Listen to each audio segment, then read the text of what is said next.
Komið sæl á ný. Þröstur Leó Gunnarsson flutt okkur ávarp óþekka sjómannsins hérna áðan. Það sjómannadagur þetta okkar framlag til sem málsvara sjómanna. Það hefur kannski í honum aftur og eftir.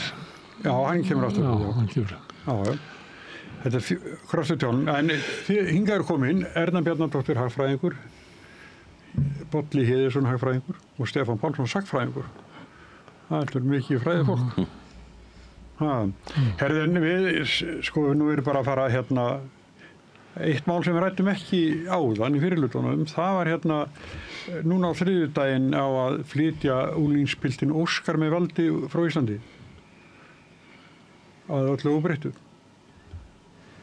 Og því sitið öll hljóðin. Já, maður setur eiginlega bara hljóðan. Já, eins og vera ber, við skulum bara.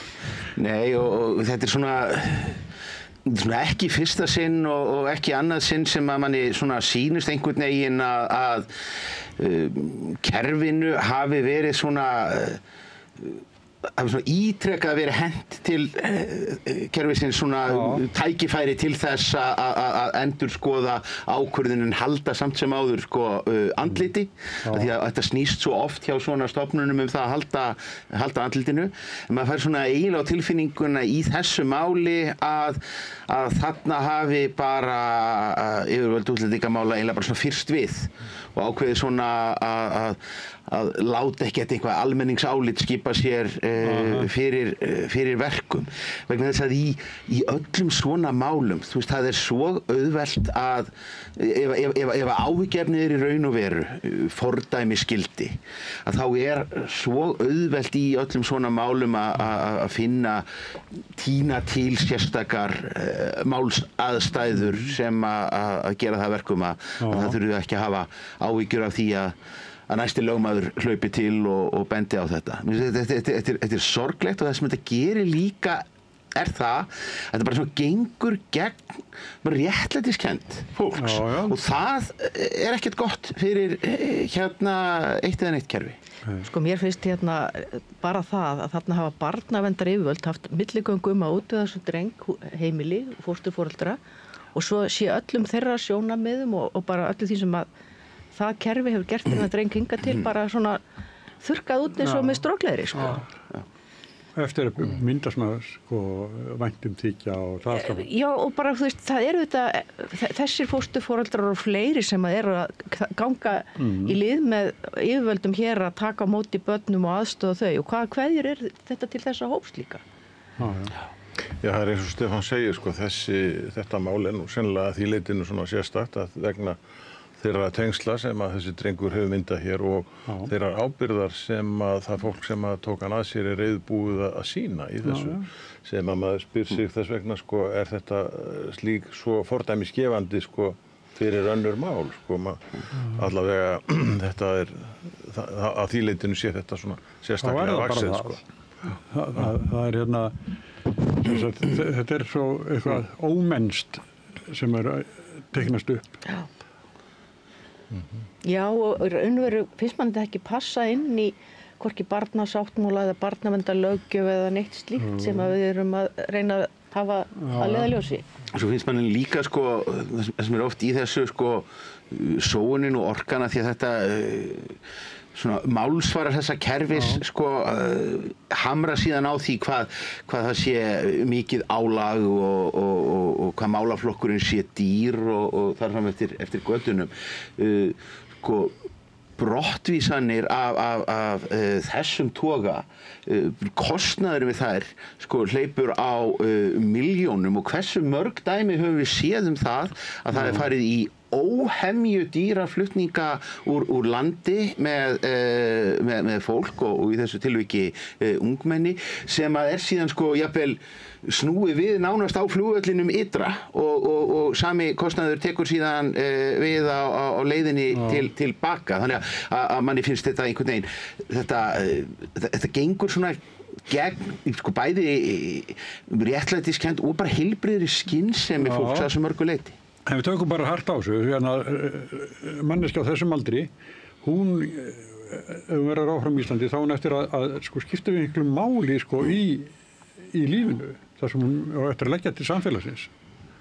Algjörlega, þetta er ungur drengur sem væntanlega er orðinn töluvert talandi á íslensku og þá á bara eftir að fara fram, hann allar tækifæri bara eins og jafnaldrar sín til að vera góður og gild þjóðfélagsþegn. Já, komin fram með grunnskólaaldur og þannig að það er ekki að mennta hann eða? Já, hann er alltaf nema að fara í framhaldsskóla? Fyrir vonandi í menntaskóla eins og börn eiga rétt á og mennta sig vonandi. Ég er að reyna að segja þetta að hann sé happafengur.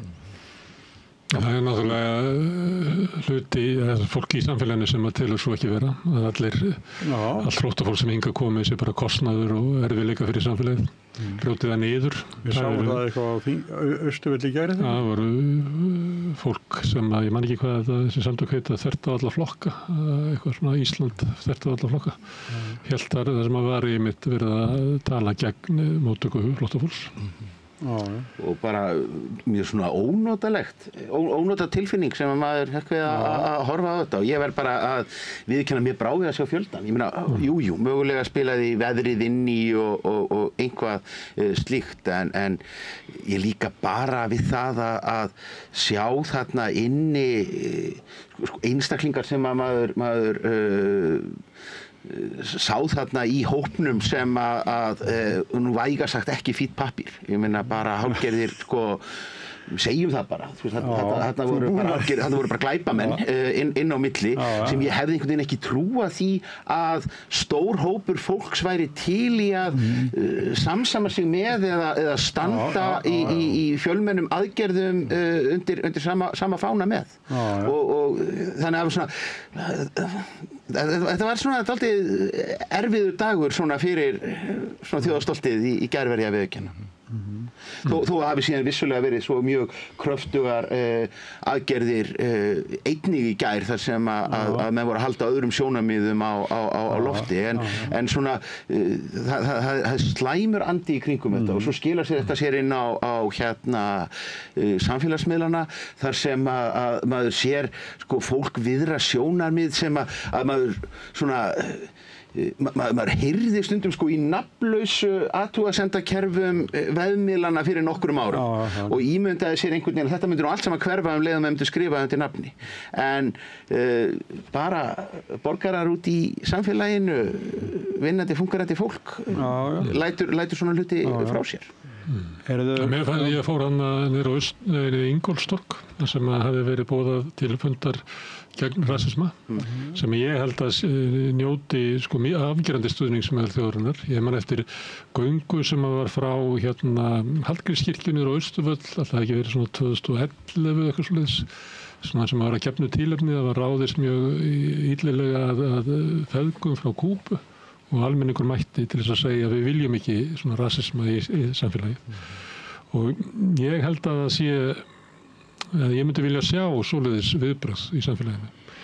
En þetta var fundur sem að No Borders stóðu að og þau eru náttúrulega með svona frekar kannski þröngt innlegg á bakvið þau voru No Borders, No Nation sem að ég held að allir sem að vilja ekki rasisma sé ekki endilega til í að ganga undir og fundurinn fór fram á ensku þannig að hann var svolítið svona selektífur fyrir þennan hóp en ég held að sé komið tími til þess að almenningur bindið höndu saman og mér sýnist að þetta er þess voru yfir 100 prestar og djáknar sem að skrifuðu meðal annars út af máli Óskars og núverandi biskup hefur talað gegn rasisma og ég býst við að forsetinn og guðmávita hverjir ekki myndu verið að gera það og ég held að það sé komið tími til þess að verði til eitthvað svona breið samstaða í þjóðinni sem að andmælir þessu því að þetta sem var að gerast á Austurvelli í gær er náttúrulega svona viðvörun að bjalla, það er bara það er það.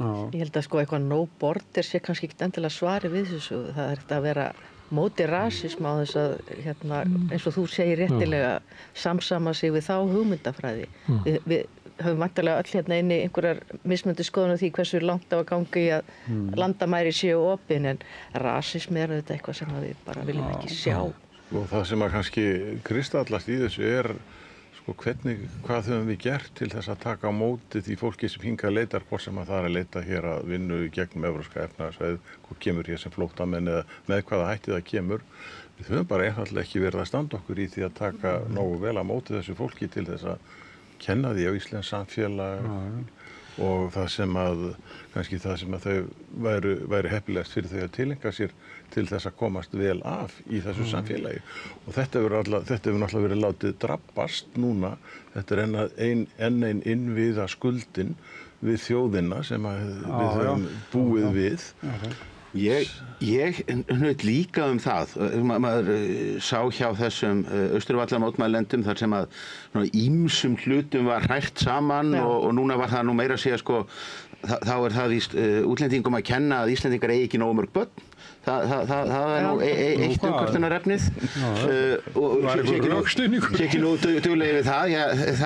Þetta virðist allt vera mjög rökrétt allavega í huga fundarbúðenda. Ég má koma með rökina þegar ég hef heyrt Snorra Másson útskýra hversum þetta Á meðan að flutt svona mikið að vinnuafli erlendis frá að þá finna Íslendingar ekki þörfina til þess að eignast börn. Þannig ef við stoppum innflutninga erlendis fólk hingað þá kveiknar á okkur að við verðum að eignast börn og þá förum við og drífum í því. Sjá það vanti fólk til að skúra á hótelunum. Er þetta í alvörun? Já, þetta rökið sem að koma. Það hljómar ekkert í þannig. Það sem ég hugsa líka í þessu. Það er ekki þingræðu. Svo heyrði maður líka alveg ofboðslega banal sagnfræðilegar útleggingar og það farið að draga fram einhver Tyrkjarán og ég veit ekki hvað og hvað og það minnir mig nú bara á það og hér tala sagnfræðingurinn í mér að ég held að það sé til dæmis bara mjög slæmt hvað við höfum verið að skera niður í okkar skólakerfi á liðnum árum kennslu í ýmsum félagsvísindagreinum og til dæmis í sagnfræði kennsla í sögu, Íslandssögu og mannkynssögu bara brot af því hjá krökkum í dag sem að var þegar að við við borðið vorum að mennta okkur og kunnátta á sögunni ekki bara eitthvað svona pjatt sem gaman að grípa til á sunnudagsbíltúrum heldur hefur það að vera illa að sér í sögunni það ýtir undir ranghugmyndir, það ýtir undir fordóma og svona talsmáta eins og við upplifum í gær. Ég held að þetta sé alveg hárrétt hjá þér, Stefán. Og vissum að við sem að búum vel að því þó við höfum fengið færri skóladaga og færri kennslustundir þá skiptir það máli það sem við lærðum heimsstyrjaldir og Íslandssögu og allt það. Við höfum bara annan grunn til þess að takast á þessi viðfangsefni í samfélaginu í dag. Já, og þú ert í rauninni að segja, Stefán, að þetta hefur við til dæmis eins og kannski kennsla í sögu og fleiri svona það sem hét kannski átthagafræðið annað þegar ég í skóla og þá hefur þetta dregið saman í grunnskólan. Mér finnst alveg nóg náttúrulega hvernig búið að leika framhaldsskólan og þá sérstaklega til dæmis tungumálanámið sem að náttúrulega alveg skelfilegt að allir telji sig bara fullfæra með ensku. Nú láta sig hafa það að læra dönsku en að það hvarfla nokkrum að læra spænsku, frönsku eða þýsku sem að náttúrulega veitir annan og miklu meiri og aðra sýn hreinlega á það samfélag sem við búum í eða þú ert sæmilega læsa á þessi tungumál. Það er eitt varðandi söguna því að sömuleyti kannski fólki á Austurvelli og bara heilu stjórnmálaflokkarnir eru að halda því fram að við getum eyðilagt samfélagið með því að vera of góð við þá sem að veikast standa. Og ég nefndi einhvern tímann fyrir einhverjum árum síðan að vera alltaf að spurja fólk getur nefnt dæmi í sögunni þar sem að samfélagið hefur hrunið bara vegna þess að það var of gott við þá sem eru veikastir sem náttúrulega engin dæmi en við þekkjum 1000 dæmi af samfélagum sem hafa eyðilagst vegna þess að það voru of góð við þá sem höfðu það best. Þannig eyðileggur samfélag. Þannig að það stundum verið að ganga út frá einhver svona tilfinningu fyrir þróun sögunar sem að á sig bara enga stoð. Já, þetta er bara einhver gömul Malthusarhyggja einhvern veginn. En svo bárust fréttir af því að það hafi verið öllu blandað saman af þessum á Austurvelli í gær og þetta hafi snúist að einhverju leyti upp í mótmælafund gegn Evrópusambandinu. Getur það, las ég það rangt einhvers staðar? Ég get trúið því bara eins og mörg öðru. Reyndar ekki séð það. Já, menn virtust aldrei mæta bara hver á sín veginn fórsetu með sín fána, en þetta er mjög... Það eru 3000 skoðanir á í lofti. Já. Það var einn könnun sem að birti svona bara í morgun á RÚV sem að var hvort Íslendingar hafi haft meiri eða minni hugaði að ferða til Bandaríkjanna eftir að Trump tók við. Og það er bara afgerandi stór ég held að sé 2/3 sem að segja að hefur minni áhuga, eiginlega sárafáir sem að segjast hafa meiri áhuga. En svo þetta brotið niður eftir flokkum og það eiginlega þannig að það eru svona 2/3 til 3/4 sem að hafa minni áhuga í öllum flokkum. Nema í Sjálfstæðisflokknum þar helmingurinn sem hafa minni áhuga og í Miðflokknum þar sem eru bara 24% sem hafa minni áhuga. En þeir sem hafa meiri áhuga að fara til Bandaríkjanna mæla 7% annars vegar hjá Miðflokknum og Flokki fólksins. Og ég að nefna þetta núna því að kannski erum við að tala svona samfélagsbreytingar sem við erum að horfa á í Bandaríkjunum og stjórnmála þróun sem við sjáum kannski í Evrópu. Mér finnst þetta að gefa svolítið til kynna svona hvernig allur meginþorri almennings horfir á þetta. Að bara yfirgnæfandi meirihluti Íslendinga horfir á þróunina sem á sér stað í stjórnmáli Bandaríkjanna með óhug og alveg örlítið brot sem á sér smá fyrirstöðu meðal kjósenda Miðflokksins og Flokksfólksins lítur á þetta sem jákvætt. Sko mér finnst alltaf, eða ég ætla að segja, mér finnst oft vanta sko með svona spurningum sko einhverja skýringu. Til dæmis þeir sem spurðu voru, höfðu þeir yfirleitt einhvern tíma komið til Bandaríkjanna? Og þú veist, var einhver samanburður, skilur? En ég skil alveg hvað þú ert að segja, Gunnar, ekki miskilja mig. Ég held þetta sé svona merki sem að við, sérstaklega við sem erum að taka þátt í að stýra umræðu og svona, verðum að hafa í huga sko hvort að fólkinu á Austurvelli þetta afgerandi, þjóðin klofin? Eða hefur bara kvarnast úr henni, örlítið brot? Já, aftur, ég hef aldrei gerð svo frægur að fara til Bandaríkjanna, þannig ég veit ekki hvað var þetta. Segjum tveir. Hefur einu sinni komið, ég kallaði valla heimsóknin. Já, og maður er kannski fyrir smá vonbrigðum ef að þeir myndi ekkert stoppa mann í Þú fengir að vegabréfa eftirlitinu. Það þótti nú lengi sport svona á vinstri vængnum að menn fengi nú alla vegna svo stimpil að þeir væru varhugaverðir. Þú fengir leigubíl með mæli og eftir. Já, en hitt er svo annað mála að svona ákveðin, það er mjög lítill hluti, en það er pínulítill hluti sem að er svona virkur í þjóðfélagsumræðunni hér á Íslandi, sérstaklega inn í samfélagsmiðlum, sem er að flytja inn mjög mikið af svona ágreiningsmálum og orðræðu frá Bandaríkjunum til Íslands, takandi eitthvað upp af Twitter og reyna að spegla það inn í Íslands samfélag sem á afskaplega lítið við. Og kannski dæmi það var nú kannski þessi á þess ég vilji nú taka aftur lokið af þeim potti, þessi svona hálf sérkennilega vók umræða sem að fór hér í gang fyrir fáeinum vikum, þar sem að mér fannst svona fólk að mestu leyti vera að nota umhugsunarlítið hugtök sem að mögulega gátu gengið upp í einhverju bandarískri þjóðmála umræðu en mjög takmarkað hér heima. Sko ég bjó nú í Bandaríkjunum og lærði þar á sínu tíma og þetta er margar náttúrulega stórkostlegt þjóðfélag og hefur svo marga kosti en náttúrulega mjög marga galla líka og svo hefur það náttúrulega umpólast frá þeim tíma þegar ég var þarna. En ég einmitt kannski sko talandi um þetta, ég man að ég var dálítið spurður út í það sko, eru til dæmis hvort að það væri alltaf frátekin skólapláss fyrir Hispanics á Íslandi og fyrir litað fólk sko. Þannig að þetta væri ekki bara það sem þeir kalla Caucasians, kákasusmenn sem að væri í skólunum og annars líkt og þá einhvern veginn telja þeir sig svona geta yfirfært eða þeir einhvern veginn líta á að það sé sömu viðfangsefni og sama dæmi í rauninni í öðrum löndum eins og hjá þeim. Og þetta var bara svona venjulegt fólk sem að ég umgengst á mínum campus og allt svoleiðis.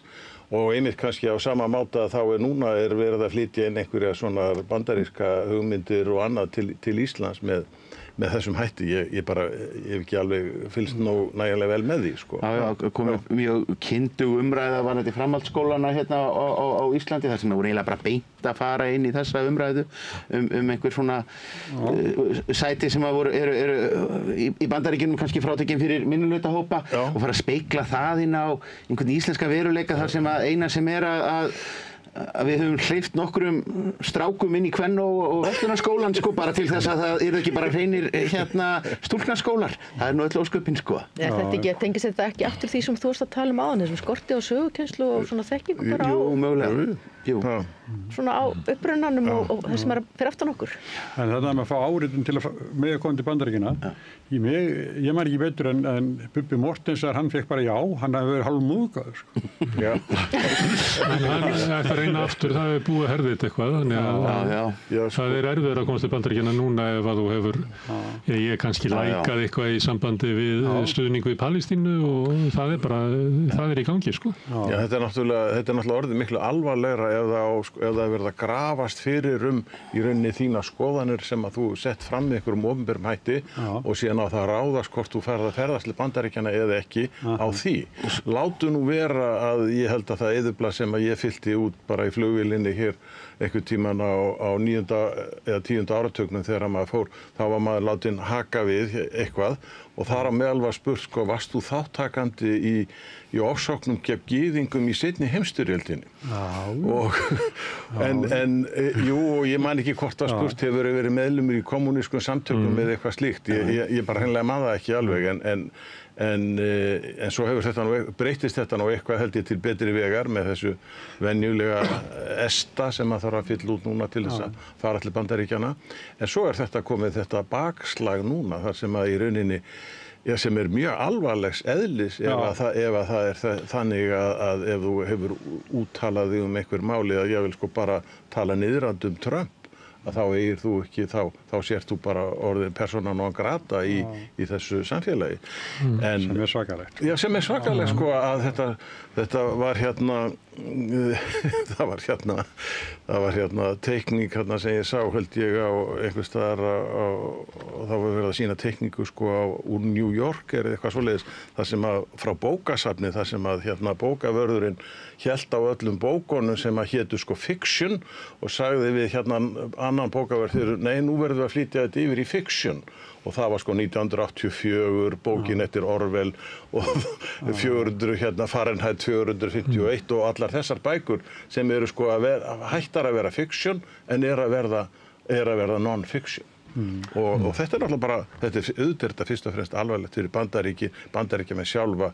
Sko við getum kannski að mörgu leyti láta okkur þetta í létturúmi liggja, við ætlum ekki kannski eins og ferðast til Bandaríkjanna, en auðvitað mun þetta bara vegna þessi rými sem að Bandaríkjamenn taka í alheims samfélaginu, þá hlýtur þetta að skipta máli. Já, og líka sem sagt með þeirri stjórn sem þarna er og þessum yfirlýstu tollum alltaf aftur og aftur, þetta hlýtur að hafa verulega áhrif mjög víða því að viðskipti við Bandaríkin eru mörgum mjög nauðsynleg og þetta hlýtur að Ég ætla aðeins að skjóta inn að það er í fjölskyldusögu margra Íslendinga dæmi það að fólk hafi ekki komist til náms í Bandaríkjunum vegna þess að það tilheyrði sósíalistaflokknum eða kommunistaflokknum og ég þekki bara hellinga fólki og það hafi bara mikil áhrif á svona bara þróun þeirra fjölskyldna ungir menn sem að dreymdum að læra verkfræði og voru búin að fá inn í skólum en fengu svo ekki að fara til Bandaríkjanna vegna þess að þá var svona McCarthyismin í gangi sem er orðin endurvaki núna. Það verður veltað upp í sko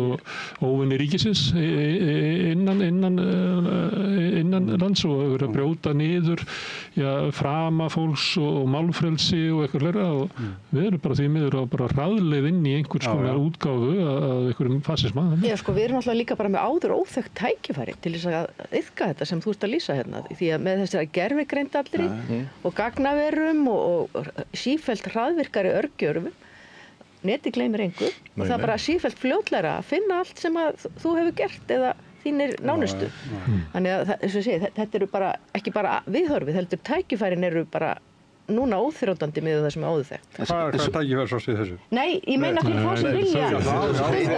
Þegar birtist umsókn Ernu Bjarnadóttur að fara til Bandaríkjanna, þá bara gervigreindin setti í gang og gervigreindin finnur allt Ernu Bjarnadóttur og hafði einhvern tímann orðið á að segja ég kann ekki við Trump, þá tekur nær gervigreindin í það. Það gæti gerst í þætti svo þessum. Kappleikni í dag er hröðustu örgjörfuna, Bandaríkjamenn eru fremstir þar, þeir verða fljótastir að reikna út hverjir hverjir eru óvinir ríkisins. En sko, ennþá, því síðan sér maður það, og ég er nú viss um það að sko hagfræðingarnir hérna hliðina með hljóta að klóra sér í kollinum.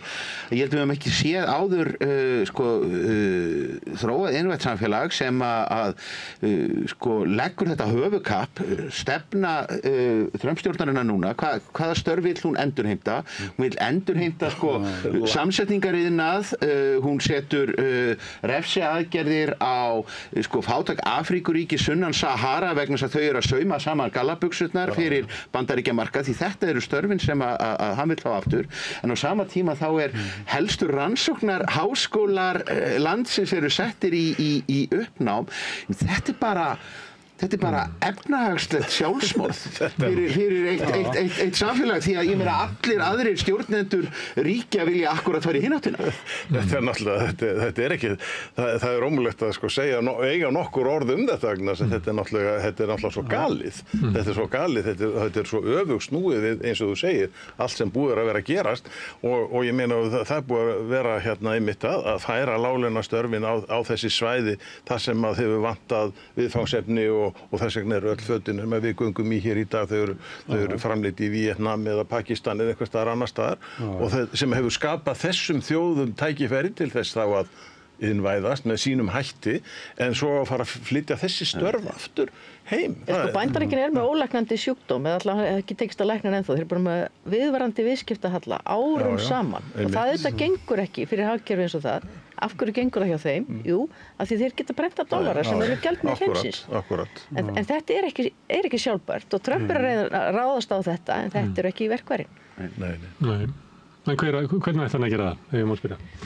Af því að við höfum svolítið verið að reyna að fá hagfræðingar til þess að ræða efnahagsstefnu Trump og það hefur gengið svona og svona.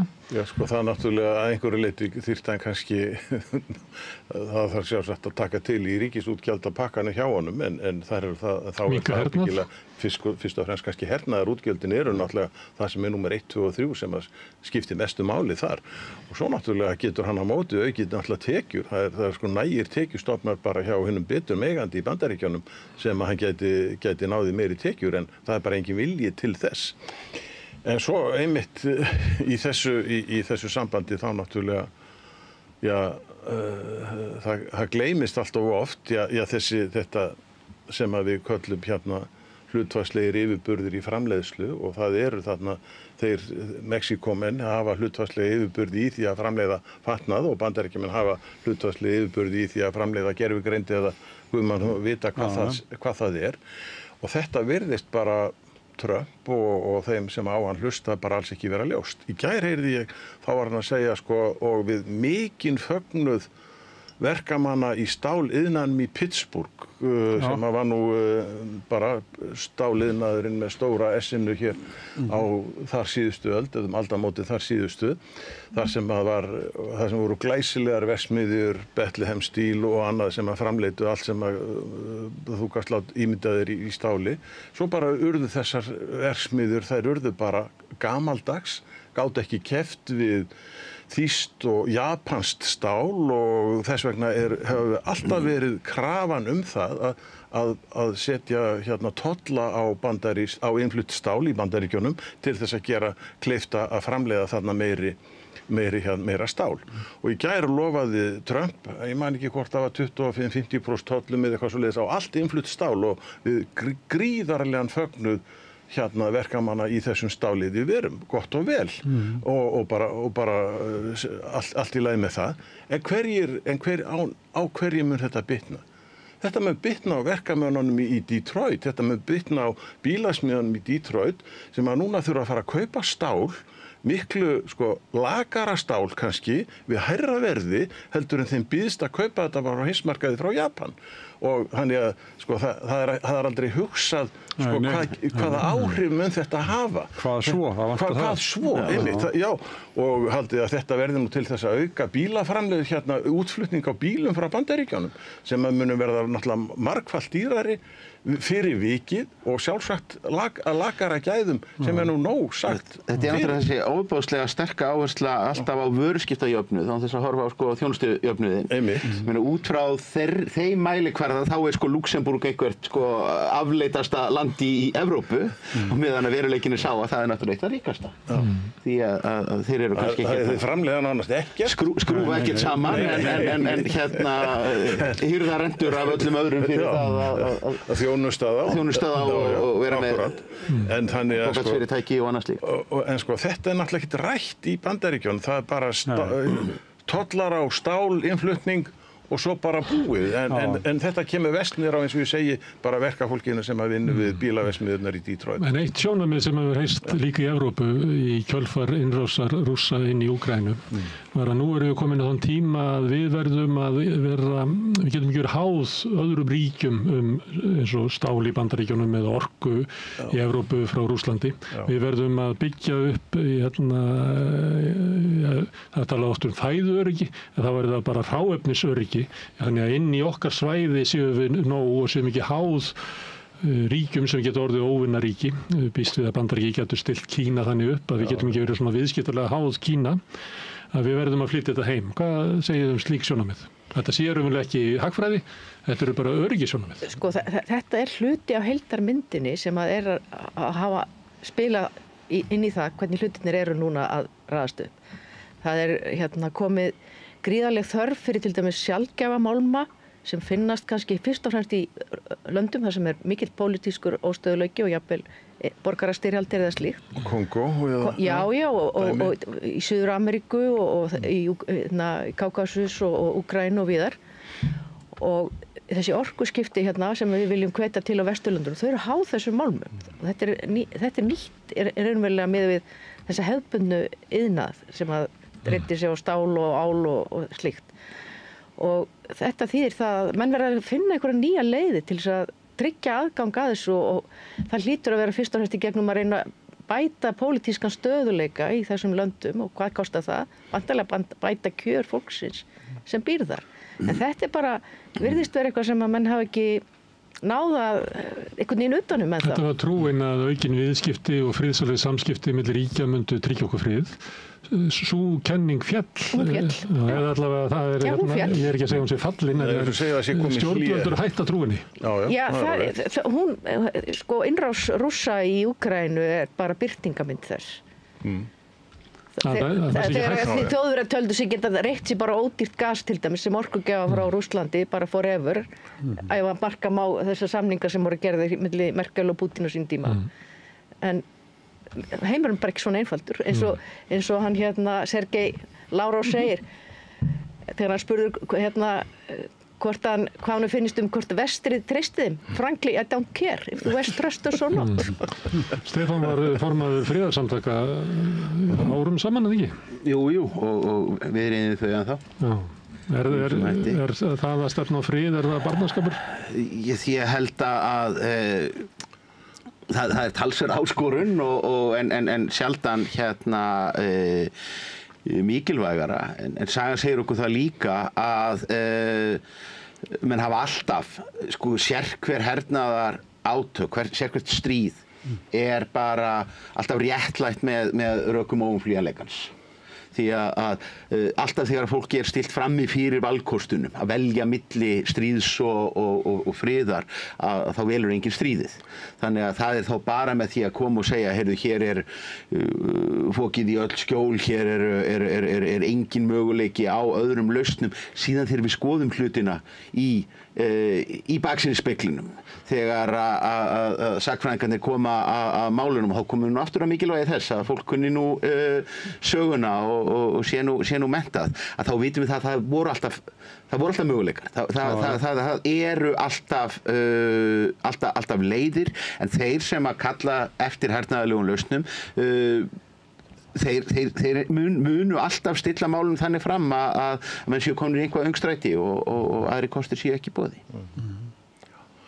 Já, þetta er krakkar. En þá utanríkismálin hérna heima, hvernig finnst ykkur, sko, stjórnvöld hér heima Mér finnst þeirna stórfrétt í vikunni þar sem að Kristrún Frostadóttir sagði það að núverandi stjórnvöld höfðu fallist á kröfu NATO að 1,5% af landsframleiðslu færu í uppbyggingu á svona varnartengdum innviðum og það var ekki nefnt mikið hvað það var en þetta líkjendum það vegir, hafnir, flugvellir og fleira en líka netvarnir. Þetta var nefnt og þetta byggir á kröfu NATO annars vegar farið 3,5% af landsframleiðslu í varnir og hernaðaruppbyggingu og svo 1,5% viðbótar í svona varnartengdar aðgerðir og það fylgdi líka að Kristrún sagði að Íslendingar hefðu líka fallist á að þótt að þeir myndi ekki fara upp í 3,5% af því við erum herlaus þjóð og erum svo fámenn þjóð að við getum ekki byggt upp her sem getur varið landið að þá munu stjórnvöld hafa líka fallist á það að stórauka útgjöld í þeim hluta. Mér finnst þetta alltaf merkilegt þegar stjórnvöld koma bara og tilkynna okkur þetta eins og þau bara hafa heyrt þetta frá Guði eða eitthvað. Þetta ekki hleypt inn í almenna umræðu í samfélaginu, þetta ekki hleypt inn í umræðu það hver eru raunverulegu öryggishagsmunir okkar. Þannig að mér finnst þetta langstærsta frétta vikunar, alveg langstærsta. Og ekki inn á Alþingi heldur. Ekki inn á Alþingi, ekki við heyrum bara ekkert af þessu. Hún bara alltaf sett í hliðar.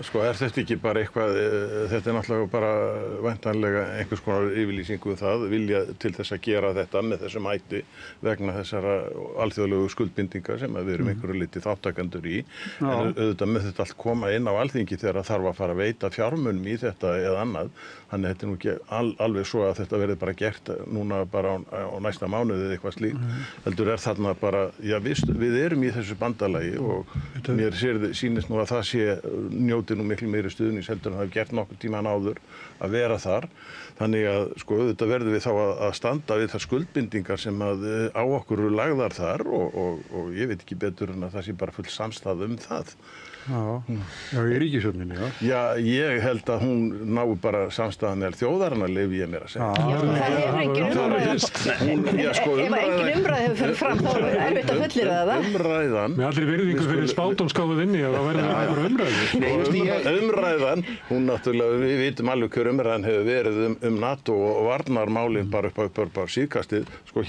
Ég bara bendi ykkur á hér að tala, ég var í samtökum hest og andstæðinga og ég var bara fullur þáttakandi þar alla tíð vegna þess að ég hafði enga trú á því að okkur stæði nein hætta af Sovétríkjunum, þessu kommuníska ríki sem var alla tíð bara á hnjánum.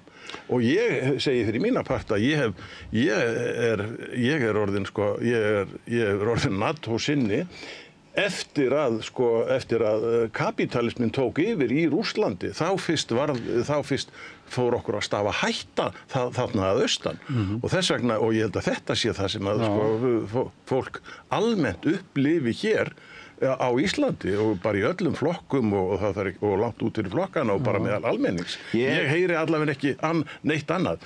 Og svo hvort þetta á að vera 1%, 1,5%, 3% eða eitthvað annað, það er náttúrulega bara, það er verið að mælast til þess að við stöndum við einhverja kröfu sem að þessi alþjóðlegu samtök gera á okkur og ríkisstjórnin bara segja já við skulum bara reyna að gera þetta og svo náttúrulega að ræða þetta er ekkit annað en náttúrulega stefnumál ríkisstjórnar en sem komið er. Ég held að sessunautur minn hlusti nú ekki alveg á sama fólk og ég er ekki viss það að ef við færum út í þjóðfélagið og spyrðum hvort að fólk teldi það ástæðu eða brýnt eða æskilegt að nota sem nemur byggingarkostnaði nýs Landspítala 3 hvert ár í það að setja peninga í framkvæmdir sem að mannvirkjasjóður NATO skilgreinir sem mikilvæg herfræðileg málefni. Ég meina við erum með ríkisstjórn sem er búin að vera að slá sig til riddara á því að nú sé hún svona loksins farin að sækja peninga í vasa útgerðarinnar með viðbótar veiðigjöldum og kemur svo í framhjálöpi og segir já meðan í mann við ætlum að nota fjórfalda þá upphæð á hverju einasta ári í verkefni sem að mannvirkjasjóður NATO er sáttur við. Það er engin það engin almennur stuðningur við þetta í íslensku samfélagi, bara alls ekki, og við tölum aldrei, utanríkismál eru alltaf tekin út fyrir sviga, þau eru sára sjaldan rædd í sölum þingsins, þau eru aldrei rædd í aðdraganda kosninga, þau eru sett inn í utanríkismálanefnd sem frábrugðin öðrum nefndum þingsins að því leyti að allt það sem þar rætt trúnaðarmál. Þannig að þó svo að það sé tekin fundur inn í utanríkismálanefnd, þá má enginn segja þegar að labbaðir þar út hvað þar hafi farið fram. Það bara nóg fyrir utanríkisráðherra að hafa komið, talað inn og lokuðum fundi og þá utanríkisráðherra búinn að uppfylla sínar skyldur. Mjög sakleysisleg þingsályktunartillaga sem var lögð fram á þar síðasta kjörtímabili og fékk engan hljómgrunn, var sú að þó ekki verið nema utanríkisráðherra þyrfti að fá samþykki Alþingis fyrirfram fyrir skuldbindingum í hernaðaruppbyggingu sem að fælu í sér veruleg útgjöld ríkisins. Meira að segja það var of mikið. Vegna þess að við bara höfum kosið að útvista þessum málaflokki alfarið til utanríkisráðuneytisins. Mér finnst þetta vanta svolítið umræðum þetta því að ég skil vel að fólk horfi kannski til ástandsins í Úkraínu og segir að Evrópa verður að standa saman og líka út af uppgangi Trumps og nú þarf Evrópa að standa saman eða ég veit ekki þetta eða einhverjir sem segja það væri ekki friður í heiminum nema við hefðum NATO náttúrulega gríðarlegt áróðustæki og er búin að samfara okkur það en ég minni á þess að Írar eru ekki í NATO og hafa það brágett. Við erum á áhrifasvæði Bandaríkjanna og það sást á varnarsamningu sem Guðlaugur Þór skrifaði undir að Bandaríkjaher getur bara komið hingað og tekið landið dettur í hug og fjarlægt þá sem andmæla því.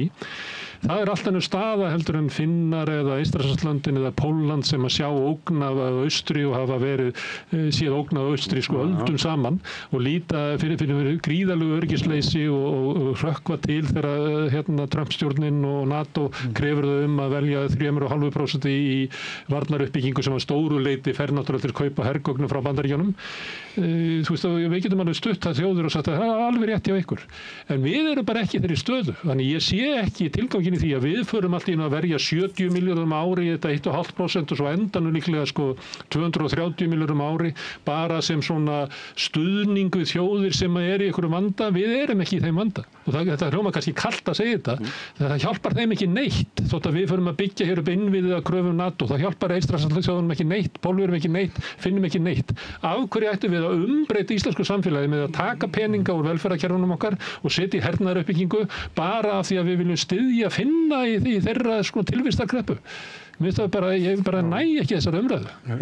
Nei, ég bara ætla að vera vinstri sinnið í settinu núna með þeim félögum mínum hérna hinum megin, Ég hef nú stundu verið einhvers staðar annars staðar hjá þér Sigurjón, en þetta með hvernig Alþingi og samfélagið umgengist í svona málum og ég bara hjartalega sammála ykkur. Þetta framkvæmdavaldsræði, ekki bara í þessum málaflokki reyndar, en áberandi í þessum málaflokki. Þessu verður að linna. Við verðum að hafa aðkomu, minnst að kosti þingsins og auðvitað þar með þjóðarinnar leið. Við heyrum hennar viðhorf. Við erum öll í okkar búblum. Stefán í sinni og Bolli í sinni og ég í minni vantarlega. En við verðum að heyra hvað allir eru að segja. Já, kannski, þessi umræði alveg augljóslega eftir, það fer ekkert á milli mála og það verður bara forvitnilegt að fylgjast með henni, hvað eðlilegt að við leggjum fram og hvað eðlilegt að við leggjum ekki fram. Sú umræði þarf að fara fram, vissulega. Má ég spyrja ykkur með annað stríð, haldið að ríkisstjórnin ná í gegn breytingum á veiðigjöldum? Já, ég held það. Já, ég ætla að segja já líka. Já. Ég þori ekki að segja neitt, segi pass. Hún mun allavega lýsa yfir sigri með þá niðurstöðu sem verður ofan á en þú þarf kannski ekki að vera neitt Nostradamus til þess að komast að þeirri niðurstöðu. Djöfullinn verður í smáatriðunum því að Þú meinar að verði kannski búið til einhver svona sátt við stjórnarandstöðuna einhverja svona veikari útgáfu? Ég meina við erum komin inn í við erum komin inn í júnímánuð og ég verð að segja að ríkisstjórnin, þetta var ekki ríkisstjórn sem var hrædd við jinx, því að hún í fyrsta lagi beið mjög lengi með að kalla saman þingið eftir, beið sko eins lengi og mögulegt var að kalla saman þingið og fór afar snemma að lýsa því yfir að hún væri einstaklega verksum stjórn og það væri engin dæmi að það gengi jafn mikið undan nokkurri stjórn.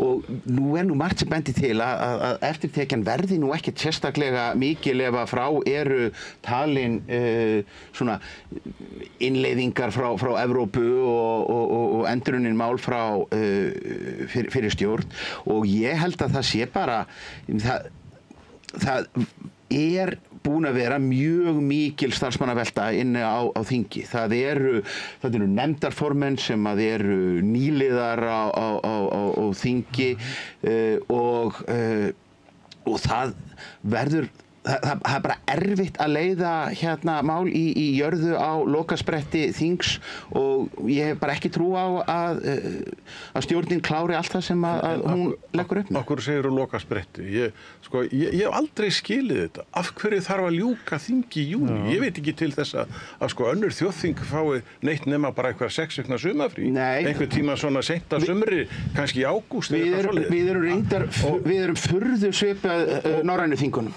Já, ok, en sko, og síðan þetta að ég hefði haldið til dæmis að með nýju fólki þá myndi til dæmis sko, einhverju nýju ungu fólki í þingi sem að væri ekki sko spillt af þessu gömlu köllum sem þarna eru í til dæmis málþófi. Málþóf, og ég heyri það meira að segja í umræðinu núna, það einhverjir sem að réttlæta málþóf, segja að þetta sé bara hið besta mál, sem að sko ég bara, sem mér finnst alveg stórfurðulegt. Sko málþóf ekkert annað en ofbeldi gegn því að ríkisstjórn nái í gegn því sem að hún hefur sett sér að ná í gegn.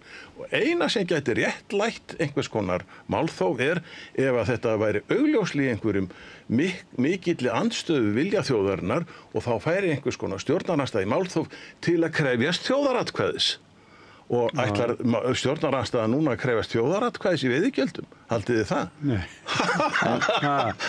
Það alveg ljóst að það ekki það sem að fyrir þeim vakir. Það eina sem fyrir þeim vakir þeir hafa einhverja hagsmuna að gæta sem eru ekki hagsmuni þjóðarinnar og þeir ætla að hanga á því eins og hundur á roði.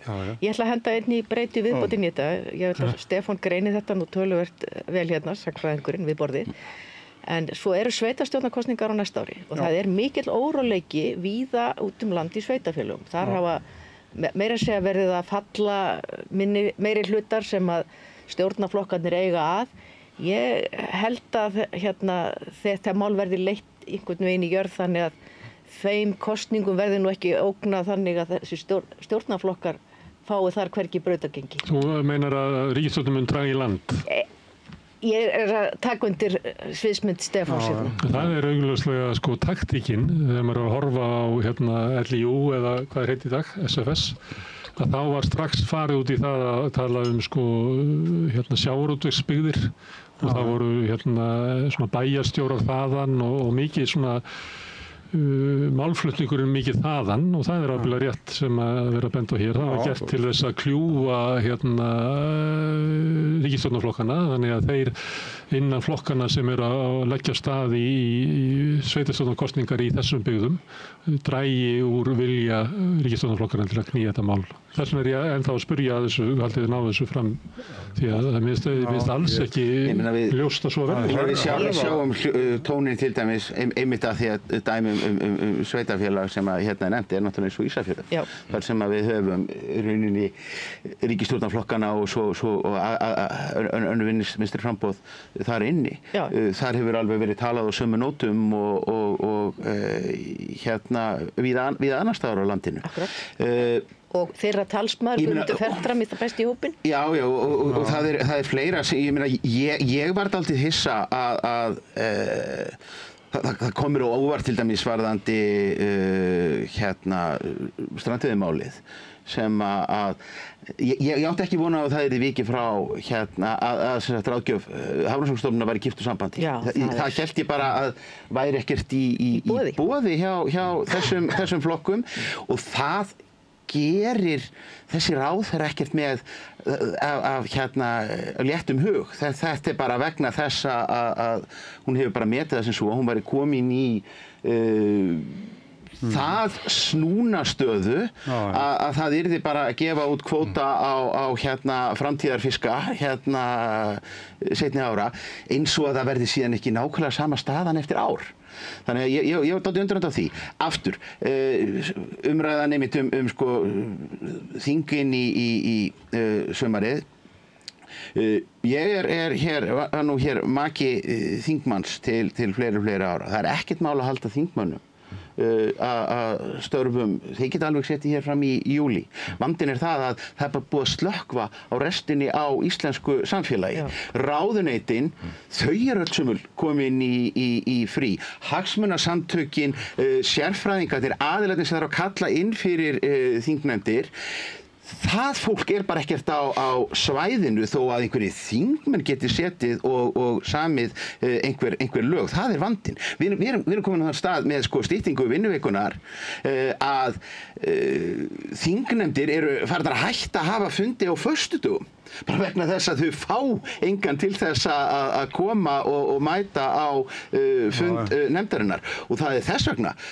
Og þess vegna segi ég það að ástæðan fyrir að við eigum ekki að vilja hafa þing starfandi á Íslandi þegar að sólin fer að skína í júní og júlí er ekki af samúð með alþingismönnum, heldur bara til þess að við hin getum verið að fylgjast með því sem er í gangi til þess að umræðuþættir eins og þessi séu enn í gangi. Þannig að ef eitthvað finnst mér að við ættum að vera með þingið skemur að störfum, þannig að það sé hægt að vera það er ekki 30 mánaða sumarleyfi hjá venjulegu fólki sko. Hér á landi er þetta svo illa skipulagt. Í Evrópu fara allir bara í frí á sama tími, einhverja 5-6 vikur. Hér er slamað í 3 mánuði. Það er rétt sem að Stefán var að segja að það er fólki sem er að vinna fyrir svona hagsmunasamtök, svona elítan í samfélaginu. Þannig hún er meira að minna í fríi í 3 mánuði sumarið. Við þekkjum það sem erum að bóka hérna í þættina. Og hagsmunasamtök eru líka, þú veist, það eru líka áhugamannasamtök, þú veist, það eru umhverfisverndarsamtök, það er verkalýðshreyfingin. Kontorinn á Eflingu lokar jafn mikið og ráðuneytið að bændasamtökin. Sko, hafandi unnið að bændasamtökin, þá veit ég að það er enginn við í ráðuneytunum í 2 mánuði. Ég er bara að benda á þetta. Ég er bara að segja, þetta er rétt sem Stefán. Ég vil taka undir það vegna þess að kannski margir sem eru að hlusta á okkur átta sig ekki á þessu, en þeir sem eru með svona, hafa betri stöðu í samfélaginu, sumarleyfið þeirra er alveg ótrúlega löng. Já, ég ákast ekki við að sé allir í frí allan þennan tíma. Bara það er svo fáir í vinnu að það er ekkert hægt að halda hann inn í gangi. En einmitt eins og þú segir, ég held þetta simplega nokkuð til í þessu að sko í rauninni gætu þess vegna verið búin hérna bara fyrir sauðburð eins og var hér í eina tíð alltaf en er það ekki sko málið er bara starfsemi þingsins þessa mánuði sem það starfar frá í október fram í maí er hún bara óeffektív og ég fylgst með hérna umræðum í þýska þing. Allir svaraði og sagt nei. Já, ég fylgst með umræðum í eins og þýska þinginu og afgreiðslu mála þar. Það er bara þegar sko búið er þegar það er ákveðin fyrst umræða, önnur eða þriðja, ég man ekki hvað það eru margar, sko þá er bara búið að leysa öll mál einhvers staðar annars staðar, þannig að sko loka umræðin í þinginu sem slíku hún er nánast formsatriði vegna þess að það er alveg ljós hvernig málin fara, hver er meiri hluti og hver er minni hluti og annað slíkt og sko ef að menn bara tækju sér nú á og bara leystu málið með þessu. Men hafa nú misræðansi bolli í þinginu eins og og svo gerist eitthvað slíkt, þannig að þetta er ekki einhlíkt. Men hafa, en ég meina það var leyst samdægurs. Og þetta snýst pólitískan kúltúr. Ég til dæmis aldrei skilið það af hverju það þarf að endurflytja hvert einasta þingmál innan kjörtímabils. Sko, ég skil það milli kosninga, en þau séu endurflutt og það sé byrja á byrjun, jafnvel farið í samráðsgátt á hverju einasta ári. Það er bara til þess að klippa út einhverjar vikur.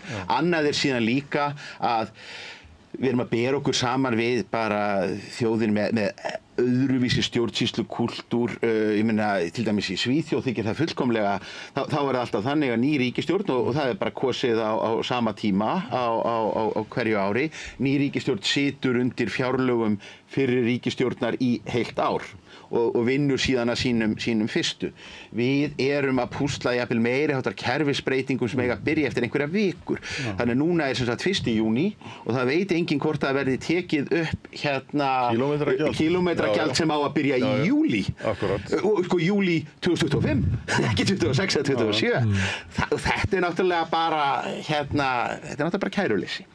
Já, allavega það mætti, allavega þarna eru einhver vinnubrögð sem gætu þólað að vera betur tekið á. Sumum þingum er hefð fyrir því að það eru svona talsmenn tiltekna sjónarmiða sem eru fyrst og fremst að deila í málstofunni sem að þingið er, en ekki bara allir þingmenn Sjálfstæðisflokksins og allir þingmenn Miðflokksins. Þetta eru þar næst í gegn svona megin sjónarmið í málinu, en hérna er náttúrulega umræðin stundum hún er eiginlega til skammar því að fólk er að tala um eitthvað sem kemur málinu bara ekkert við.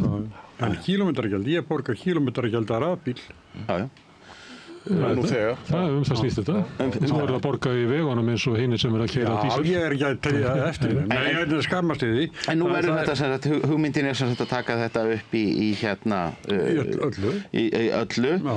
Svo á að lækka önnur gjöld á móti. Ég sjálfur er nú bara í þessari kunstugu stöðu sem að vera nú persónlegur. Að ég keyri á metanbíl.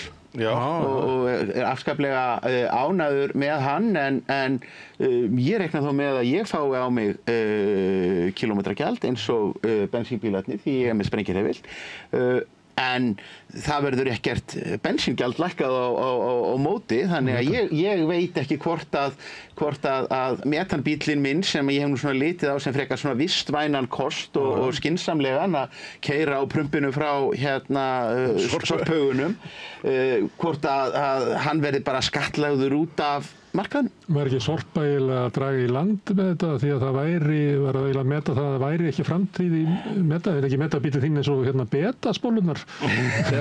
Jú, sem að er sem sagt tæknilega fullkomin en markaðslega óheppin.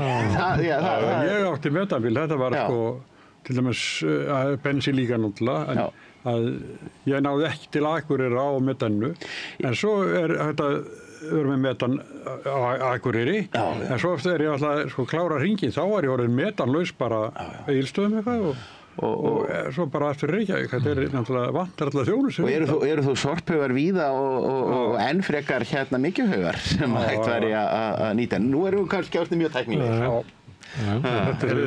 Þetta eru máldagsins samt. Og við erum búin að fara víða. Þú kannski taka fram að Erna þurfti að bregða sér að bæ og er farin úr stúdíónu og við þurfum nú að ljúka þessu eða ekki? Jú, og við þakkum henni fyrir hennar þáttöku og ykkur, Bolli og Stefán. En það er óþekki sjómaðurinn sem að Þröstur Leó Gunnarsson ætlar að flytja annað ávarp í tilefni af sjómannadeginum og við skjótum því inn og svo komum við bræður og klárum þáttinn á eftir. Ég á mér draum að fljótlega munum við á sjómannadaginn fagna því að hafa endurheimt fiskimiðin. Eftir að hafa náð þeim úr höndum þeirra sem sölsuðu þau undir sig, rændu þeim frá okkur. Það er svo grátlegt að svona hafi farið. Að eftir þorskastríðin hafi aðeins örfáar auðugar fjölskyldur eignast fiskimiðin. Fiskinn sem við börðumst fyrir að ná. Landhelgina sem við unnum í stríði. Baráttan var háð svo arðurinn af fiskimiðunum yrði grunnur að sterku samfélagi, hringinn í kringum landið. Enginn barðist svo auðurinn rynni í vasa örfára fjölskyldna. Og það getur ekki staðist til lengdar. Við hljótum að rísa upp og endurheimta það sem við eigum. Ég á mér draum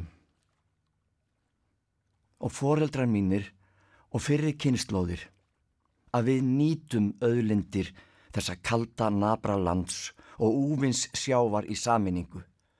Að við njótum sameiginlega arðsins af þessum auð, að orkan í fallvötnunum og hitinn undir fótum okkar og fegurð landsins, vindurinn og sjávarföllin og fiskurinn í sjónum verður nýttur til þess að skapa hér gott samfélag, réttlátt, öflugt og fagurt. Þetta arfleið okkar allra, gjöf sem við eigum saman. Og þetta draumur kynslóðana, að á Íslandi sé þetta byggja upp gott og öflugt samfélag. Það sem öllum líður vel. Ég upplifi þennan draum alla daga, samfélag þar sem enginn fer svangur að sofa. Þar sem enginn andvaka af áhyggjum yfir afkomu sinni. Þar sem enginn móðir grætur sig í svefn yfir að geta ekki veitt barni sínu það sem það á svo sannarlega skilið. Þar sem enginn faðir örvæntir yfir að geta ekki bjargað börnunum sínum frá leigumarkanum. Þar sem ekkert foreldri þarf að fórna tíma sínum með börnunum svo þau geti mætt í aðra vinnu eða þriðju vinnuna til þess að geta borga reikningana. Svo fjölskyldan verði ekki borin út. Ég á mér draum að við nýtum auðlindirnar okkar, auðinn sem við eigum sameiginlega til þess að tryggja að enginn sé heimilislaus, að enginn fjölskylda þurfa að flytja árlega milli skólahverfa með börnin sín, milli bæjarfélaga í leit að ódýrari leigu, út í iðnaðarhverfi, ofan í kolakjallara eins og flóttafólk í eigin landi í leit að skjóli. Ég á mér draum að enginn þurfa að neita sér læknisþjónustu, að enginn þurfa að neita sér menntun, að á alla sér hlustað og allir séu séðir. Að okkur auðnist að búa til samfélag þar sem allir fá notið sín og allir séu virtir. Að ég sé þér sem bróðir og þú mér sem systir. Að við séum sterk saman og sterk hvert sig. Að öflugt og gott samfélag geri okkur að góðum manneskjum, góðum borgurum og góðum vinum. Við að fá að hér vaxi upp auðstétt sem telur sig yfir okkur hafin. Ísland of lítið fyrir 2 þjóðir. Hér hefur aldrei verið neinn aðall, engin erfðastétt. Við skulum ekki fara að búa hana til núna. Með því að gefa fáeinum kvótagreifum fiskimiðin og láta fiskinn síðan ganga í erfðir til kvótaprinsa og prinsessa. Það var ekki til þess sem var barist fyrir sjálfstæði landsins og fyrir auðlindum hafsins að við sitjum sem hnípin þjóð í verbúð Samherja, þar sem allur auðurinn og þar með völdin í höndum fárra sem hafa auðgast af auðlindunum okkar, sem við börðumst fyrir, til þess að byggja hér upp gott samfélag fyrir alla, ekki bara fyrir suma. Ég held að íslenski draumurinn, draumur kynslóðana fullveldi, sjálfstæði og efnahagslegt sjálfstæði hafi breyst í martröð. Það svo bölvun hvíli á auðlindunum okkar. Sá sem nær að sölsæðar undir sig verður svartur á sálinni og auður hans veitir honum ekki neina fró. Því meira sem hann eignast, því meira vill hann fá. Auðurinn kveikir ekki líf, heldur myrkur, ógn og ílsku. Það ekki fyrir en við nýtum auðlindirnar í þágu okkar allra og fyrir samfélagið allt sem þær verða gjöfular og kveikja líf, ljós, von og blessun styrkja samfélagið á millum okkar og okkur sjálf í leiðinni. Það sem við eigum sameiginlega, eigum við að eiga öll. Við eigum að eiga það öll. Ekkert umfram annan. Þetta sameign okkar sem við höfum verið rænd. Ég á mér þann draum að við vöknum upp af þessari martröð sem kvótakerfið hefur leitt yfir okkur. Að okkur takist að rísa upp og endurheimta það sem við eigum. Að við látum draum kynslóðana rætast að auðlindir lands og sjávar verði nýttar til þess að auðga samfélagið allt og lyfta upp öllum innan þess, en ekki örfáum. Og í dag dreymir mig þennan dag, sjómannadag, þar sem við fögnum því saman að hafa endurheimt fiskimiðin okkar. Þann dag munum við ekki verða sem gestir í hátíðahöldum Samherja eða Brims. Þá verður okkur ekki boðið til veislu ræningjana að dást af ránsfengnum. Þann dag munum við ganga eftir okkar eigin bryggju, horfa á okkar skip, sjálfráða og félagslega sjálfstæð þjóð í gjöfulu landi, þar sem okkur hefur tekist að byggja upp gott og réttlátt samfélag, þar sem enginn fer svangur að sofa og enginn kvíðir morgundeginum. Þann dag ætla ég að lifa og fagna með ykkur. Sá dagur verður gleðilegur sjómannadagur. Megi hann koma sem fyrst.